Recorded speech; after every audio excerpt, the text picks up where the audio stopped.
What's happening, bro chachis? Welcome back to the channel. Today is Tuesday, and like we do every week, we have a how-to. But in the 4 years of me doing this whole YouTube thing, I've never had to come back and voice over an entire video because of a blunder. Well, last week, it turns out that my sensor was dirty my camera. I filmed so much good footage all in that one day, and I basically ruined almost all of it. I was able to salvage some of the footage in the other videos with Max and Fu over at Epic, but this spine video is pretty terrible. I did, however, have really good alternate angles of myself jumping the spine and a lot of cool slow-mo takes, so we'll be using that for our tutorial.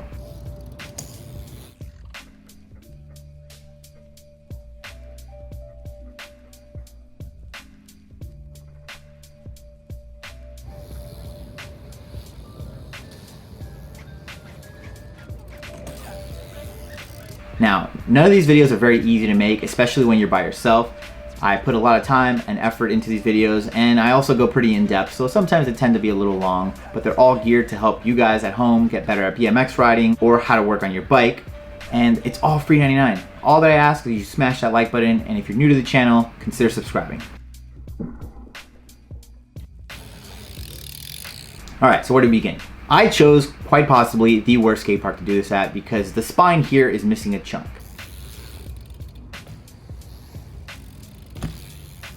Literally, there's an area where there's a chunk missing in the spine. It was built like that. It helps for stalls, but it doesn't help for jumping it. Now, this trick is a little more difficult than your traditional box jump or hip jumps. So I do recommend that you, number one, you wear a helmet.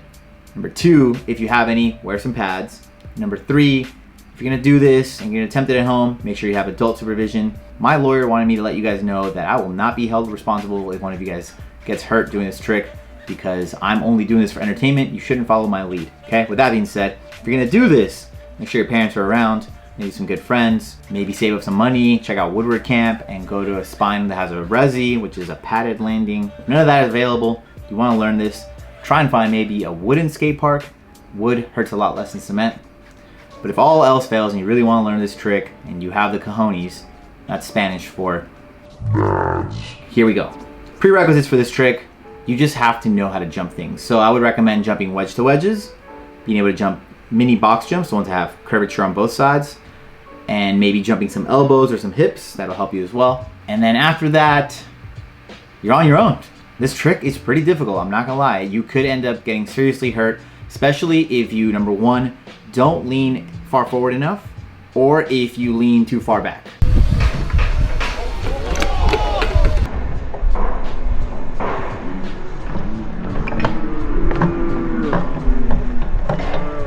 You don't want that. I think the hardest part of this trick is just knowing how fast to go and what the first time that you actually jump over the spine is gonna feel like. So what I do recommend is maybe your first time just trying to jump it and landing flat. I did one take here where I essentially kind of do that. I don't like landing flat. I've been riding bikes for over 20 years, so my joints have taken a lot of beating, so I can't really afford to demonstrate things that are gonna cause me some pain.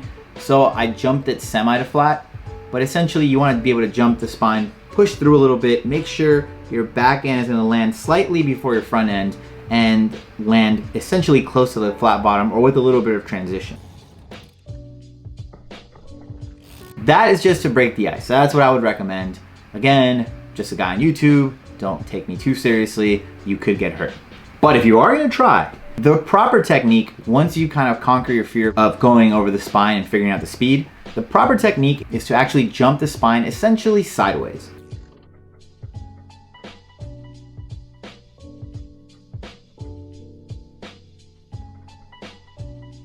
So now it's very important that you keep this in mind. If you are left foot forward and you spin to the right, you're going to want to jump the spine to the left.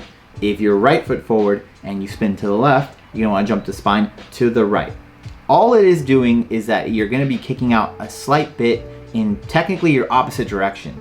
So again, I spin to the right, so what I'm going to be doing is going to the left, and my back end is going to drift a little bit to the right and allow me to land on the back side of the spine as if I was almost airing a quarter pipe.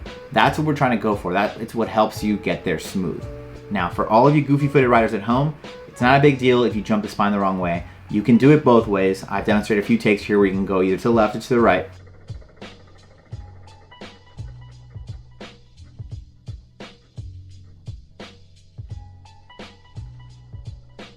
And like anything in BMX, if you learn it the wrong way, it'll help you later on learning it the right way because you'll be ambidextrous. So you'll be able to go both ways. Pause. So what I'm trying to get at, I'm just kidding. As you can see from these takes, what I'm essentially doing is drifting across the top of the spine. As you can see, this spine in particular has coping. If you don't have coping on your spine, it's actually a little better. You're not gonna hang up on anything. If your coping is oversized and it bumps you on the way up, like some of the skate parks here in Southern California, be very careful because that could that could hinder your trajectory and send you like over the bars, or you don't wanna mess with that too much. The important part of this trick is essentially the speed and having confidence. If you know you can get over that spine, once you're in the air, you will figure out what to do. If you're going up and over the spine and you notice that you're gonna hang up, you can just whip out a little further and that'll save you. If you're gonna land flat, you're gonna wanna put your back tire down a little bit more. If you feel like you're gonna loop out, I have brakes so I can squeeze them, but if you don't have that, you're gonna have to push your arms down and try and get that nose down.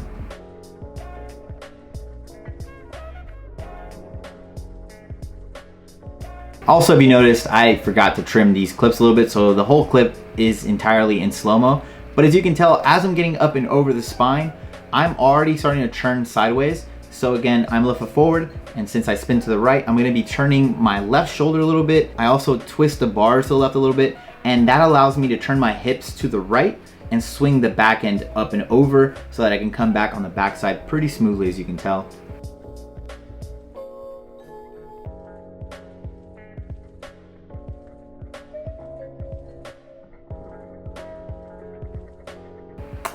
If I do have to say so myself, it's pretty smooth, right? This trick, to be honest, is more scary than it is difficult. Once you jump it once, or maybe twice, two to make it true is what we call it, you pretty much have it under your belt. After that, then you can just decide on when you're trying to go faster. After that, all it is just figuring out how to get the speed to transfer right. So if you want to jump the spine and travel across it, you're gonna wanna go faster, obviously, and then you wanna pull back to that side more. If you wanna go the opposite direction, you can learn that as well. And it's all really in the timing, the speed, and the confidence, because once you pop up, if you're going faster, you're gonna go up higher, obviously, but that also means that you're gonna land a little more shallow. So you might have to whip out further to clear the back end of the bike. You gotta think that your bike lengthwise is right under 4 feet long, but if it's sideways, it's only like 1.5 feet, 2 feet wide. Does that make sense? So that when you get sideways, you have less to clear. And once you're really comfortable, then you can start taking it to the tricks. In here, I do a little toothpick bonk.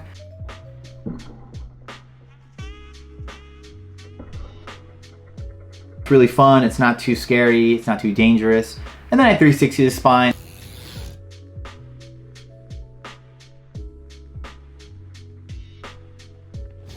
I'm very fond of this trick. It is a little scary at first because you could hang up your front end, so be careful, you're gonna try and take it to the next level. But yeah, essentially that's about it. The only issues I ever see really with this trick are people that are very hesitant, they're afraid, they go way too fast and jump it way too flat, and then they nosedive. So if you're gonna do one or the other, that's fine, but don't do both. If you're gonna try and land flat, make sure you bring the back end down first and you try and land flat. And if you're gonna nosedive, make sure you're coming up and over the spine, you're clearing that coping, and you're coming on the backside. Don't do both. If you go very fast and just land front end down, you're gonna have a date with a doctor because you're gonna get knocked out, so don't do that.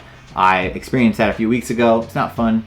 You don't want that. CT scan, MRI, and a huge medical bill. You don't want that. So, all right guys, that's it for this tutorial. If you guys master the spine jump, make sure to send a video to my Instagram at Alfredo Mancuso. I check out all my DMs, and if your clip is dope enough, then I'll post it on my story and tag you guys. It's a good time. Everyone gets to see your talent and we get to interact. So that's it for me today. Make sure to like, share, comment, subscribe. A little fist pump to all the homies. See you guys next time.